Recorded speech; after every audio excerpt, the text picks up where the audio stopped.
Different immigration and visa routes के through UK में enter हुए तकरीबन 1 मिलियन अफराद जून 2024 तक। यूके अपना सालाना इमिग्रेशन ट्रेंड्स शो करता है नेट माइग्रेशन के हवाले से, जो कि mostly middle of the year issue किया जाता है या फिर साल के एंड पे।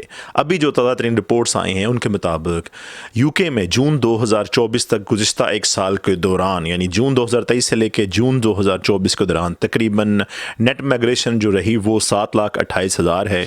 इससे ये मुराद है कि यूके में तकरीबन 1.2 मिलियन अफराद एंटर हुए और इसके बदले में यूके से जो अफराद गए वो तकरीबन 4.5 मिलियन से कुछ ज़्यादा बनते हैं। इसलिए नेट माइग्रेशन को कंसिडर जो किया जाता है वो 7,28,000 पे किया जा रहा है यूके बॉर्डर एजेंसी की तरफ से। लेकिन सही मानों में देखा जाए तो 1 मिलियन अफराद जो हैं वो नॉन EU कंट्रीज से यूके में एंटर हुए इस एक साल के दौरान। बिस्मिल्लाहिर्रहमानिर्रहीम। अस्सलाम वालेकुम फ्रेंड्स, अल्लाहुम्मा सल्ली अला मुहम्मदिन व अला आलि मुहम्मद। आपके साथ कुछ इंपॉर्टेंट स्टैटिस्टिक्स शेयर करूंगा यूके गवर्नमेंट के हवाले से, जो कि उसने रिलीज़ किए हैं अपने डिफरेंट इमिग्रेशन और वीज़ा प्रोग्राम्स के लिए। सबसे पहले हम डिस्कस करेंगे यूके में नेट माइग्रेशन जो है वो गुज़िश्ता साल के मुकाबले जानू से कम हो गए 7,28,000 पे आया है। यानी इसका मतलब है यूके ने अब गुज़िश्ता एक साल के दौरान जो है वो कम वीज़ाज जो हैं वो इशू किए हैं। सबसे पहले बात कीजिए स्टूडेंट्स वीज़ा को लेके, तो तकरीबन 4,32,000 समथिंग स्टूडेंट वीज़ाज का इजरा किया गया। इसके साथ इसके जो डिपेंडेंट्स है स्टूडेंट्स के, उनको तकरीबन 94,000 वीज़ाज दिए गए। यहाँ पे एक बात काबिल ज़िक्र है कि इस रेशो में कमी आई है गुज़िश्ता एक साल के हवाले से। और यहाँ पे एक और बात मैं आपको क्लियर करता चलूँ कि यूके में अब नॉर्मल स्टूडेंट जो है अपने डिपेंडेंट को लेकर नहीं जा सकता, सिवाय उन अफराद के जो कि रिसर्च बेस्ड प्रोग्राम में जो हैं वो स्टडीज़ कर रहे हैं यूके में। इसके अलावा यूके में स्टडीज़ कंप्लीट करने के बाद पोस्ट ग्रेजुएट वीज़ा भी मिलता है, जो कि नॉर्मल हालात में 2 साल का होता है और रिसर्च बेस्ड स्टूडेंट्स के लिए ये वीज़ा 3 साल का होता है।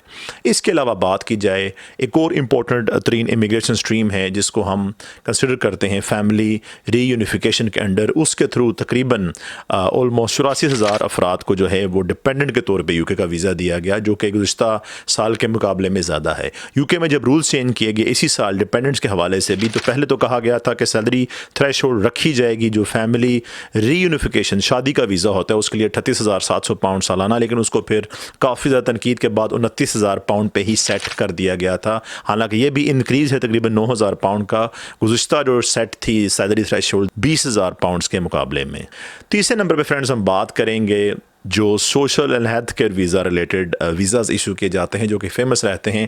इनमें तकरीबन 26% कमी जो है वो देखी गई है और ये तकरीबन बन रहे हैं ऑलमोस्ट 99,000। और यहाँ पे भी तकरीबन शार्प डिक्लाइन देखा गया है, चूँकि यूके में social and health care visa के हवाले से जितने भी कैरियर प्रोग्राम वाले वीज़ाज़ हैं वहाँ पर डिपेंडेंट्स को आने से रोक दिया गया था, पाबंदी लगा दी गई थी। इसके अलावा नॉर्मल वर्क वीज़ा स्ट्रीम्स में भी काफ़ी कमी आई है और इनमें से जितने भी रिमेनिंग वीज़ाज़ हैं वो वर्क वीज़ा स्ट्रीम्स के लिए आप लोग कंसिडर कर सकते हैं कि इशू किए गए हैं।